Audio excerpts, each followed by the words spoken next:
Right, mind over matter. Exactly. You don't mind, it don't matter. So yeah, I mean, there's important to begin thinking about certain things you want to think about and be recognizing and mind about. Right. You can't just let it wear you down like.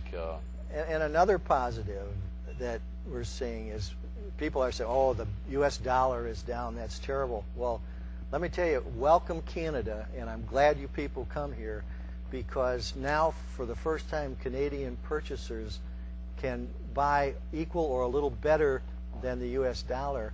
They are starting to discover Myrtle Beach. They've been coming here for years as a visitor. Right. Now they're going, this might be a time to invest. Oh, so yeah.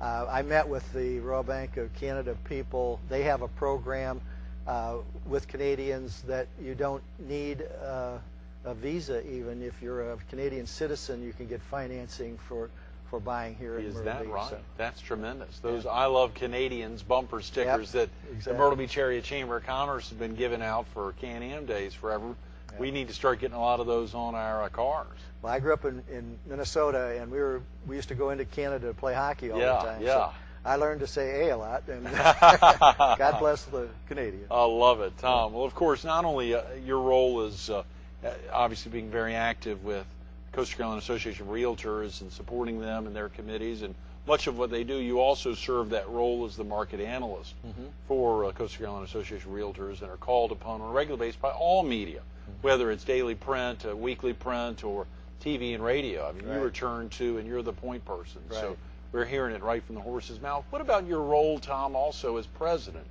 of the Horry-Georgetown Technical College Foundation? That's one that's almost like a full-time job, maybe even more so. It has gotten to that, but I tell you, there's nothing more worthwhile than to be part of that. And of course, you're part of the foundation on our board.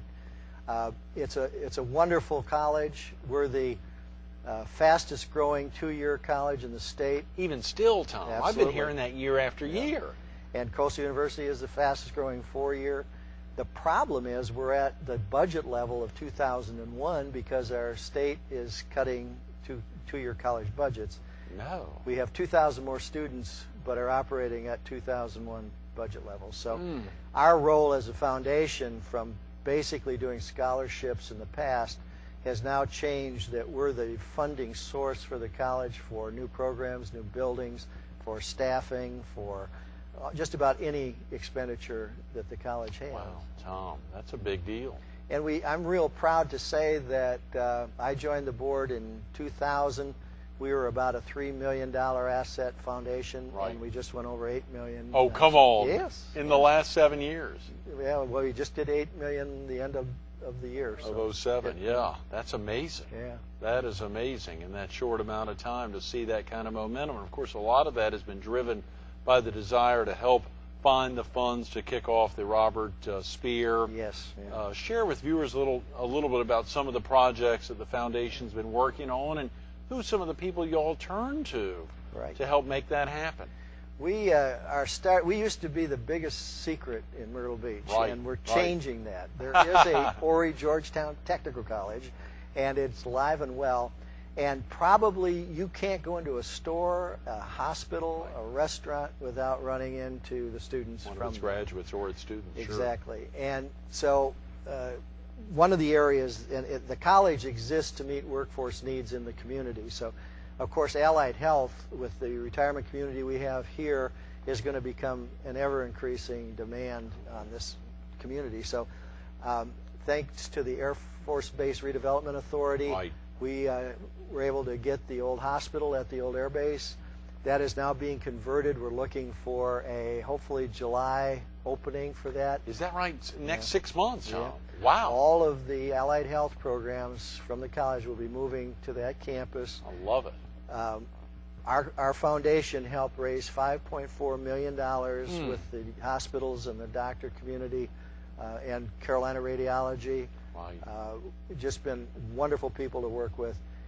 We're real proud of that. Another program, because the need is there, many of the construction companies came to us and said, we need management, construction management. So the college started a 2-year associate degree in construction management. Oh, yeah. This will be its second year. We helped raise $375,000 for that. That's right, and had some matching grants there. Right. In fact, Burroughs and Chapin Company came to us and said, "You raised $250,000, we'll give you $125,000," and we did that, and they did that, and Right. so we were able to fund that program. The local banks have been extremely important to us in that move because they see how viable that is. Oh, to our yes, community. absolutely. I saw, obviously, Bob Durant was very active in Carolina First, helping to kick that off in his role there at Carolina First to make sure those dollars continue to flow, both to the construction management program as well as to other long-term critical needs. Right. And our two projects right now are in the dental area. We're trying to redo the whole dental program, dental hygiene, the dental assistant program. It'll stay on the Conway campus, but the college does a great thing. Once a year they bring all of the students in the schools that can't afford a dentist, and they do free exams. They bring in dentists who do all of the work. They'll see 150 young kids. Right? Wow. And so we want to improve the dental facility, do this more often instead of once a year, right, and allow the students to have a practical thing to work with. So that's exciting. We're trying to raise $500,000 there. Yeah. And the one I'm really excited about, and I think we're starting to make a dent, is what I call the legacy endowment.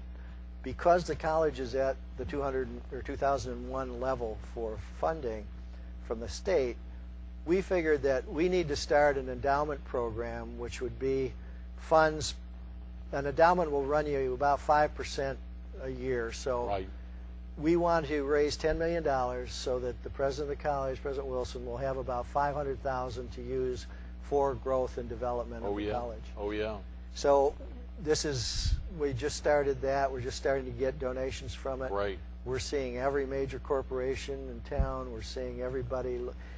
Anyone plan giving, if you're looking at someone to put in your estate and whatever, please think of us, because all those amounts come together to help us. I know. I think you said later today, even you and President Wilson are going on a call to make sure folks know about the legacy campaign there and the real need to make sure that the corpus can be raised so that you can have some spin-off there to be able to focus on growing the college. And we do use the college a lot. The culinary arts program, which is I think one of the best in the country, has Fowler Dining Room and the bistro at the other campus where they let people come in from the community to eat.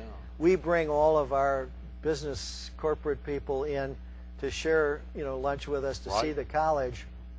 I know we've been successful because President Wilson and I have put on 10 pounds, and that means a successful year of meeting with people. So. That y'all have, and those are great locations, and there's so many. Even though it used to be the hidden gem on the Strand, the college itself, the foundation was even a bigger hidden gem. Oh, yeah. Folks just didn't know about it, and now the foundations are really making its way, thanks to your tremendous leadership in continuing to make it happen and seeing how you even manage meetings. Of course, unfortunately, oftentimes Thursdays are crazy days for some people, but they work. You really get good turnouts at the board meetings. Absolutely. Yeah, we've got 34 board members and then about 12 emeritus level members. Right. And we'll get 28, 30 to the It's board incredible. meetings. One of the few boards in the area of that size that can have the levels of low 80s, 85% attendance. It's incredible. And I think it's because folks understand the significance of Horry-Georgetown Technical College. And our meetings are not ones where you hear a report from the finance people and have lunch and they thank you. We actually work during our meetings. We break up into committees, and we kind of hold the board accountable to give projections on what they're going to do to help us reach the various goals. We're doing something really exciting that I've been wanting to do for years, and we finally found some folks, Tony and Allison Hirsch, that came to Myrtle Beach. Tony is kind of heads up a group called the Chaîne de Rôtisseurs, which goes back way into France. I don't even know the total history, but it's a group of people, international group, and their whole world's focused around dining and wines, and they have a competition where they give scholarships to culinary arts students internationally. A great group, and in fact my wife and I have joined the one here.